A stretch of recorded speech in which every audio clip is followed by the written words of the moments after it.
Acts 18.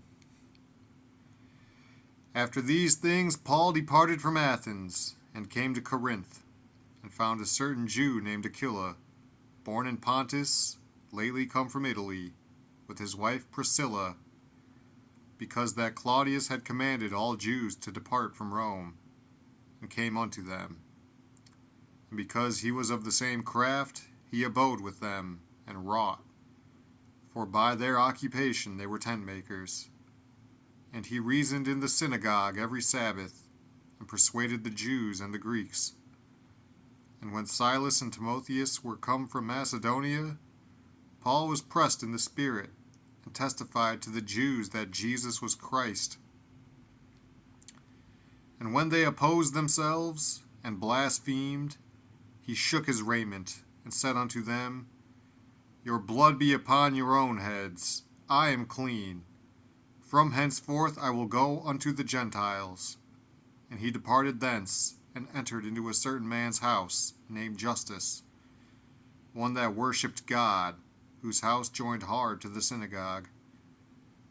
And Crispus, the chief ruler of the synagogue, believed on the Lord with all his house, and many of the Corinthians hearing believed, and were baptized.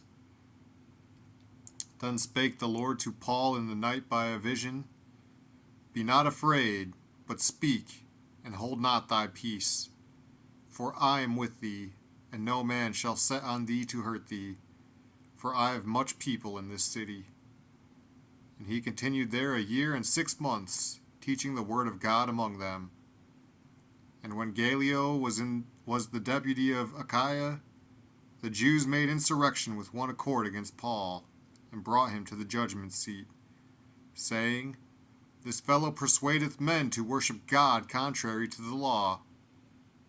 And when Paul was now about to open his mouth, Gallio said unto the Jews, If it were a matter of wrong or wicked lewdness, O ye Jews, reason would that I should bear with you. But if it be a question of words and names, and of your law, look ye to it, for I will be no judge of such matters. And he drave them from the judgment seat. Then all the Greeks took Sosthenes, the chief ruler of the synagogue, and beat him before the judgment seat. And Gallio cared for none of those things.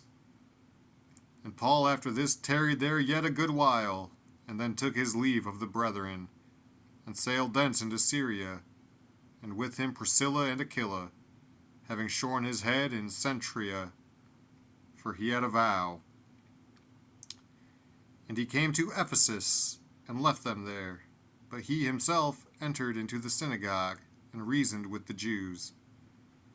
When they desired him to tarry longer time with them, he consented not, but bade them farewell, saying, I must by all means keep this feast that cometh in Jerusalem, but I will return again unto you, if God will. And he sailed from Ephesus. And when he had landed at Caesarea, and gone up, and saluted the church, he went down to Antioch.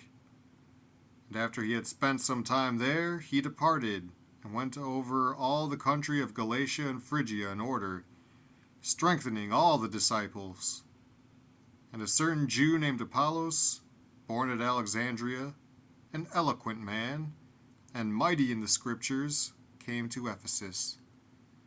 This man was instructed in the way of the Lord, and being fervent in the Spirit, he spake and taught diligently the things of the Lord, knowing only the baptism of John. And he began to speak boldly in the synagogue, whom when Aquila and Priscilla had heard, they took him unto them, and expounded unto him the way of God more perfectly. And when he was disposed to pass into Achaia, the brethren wrote, exhorting the disciples to receive him, who, when he was come, helped them much which had believed through grace. For he mightily convinced the Jews, and that publicly, shewing by the Scriptures that Jesus was Christ.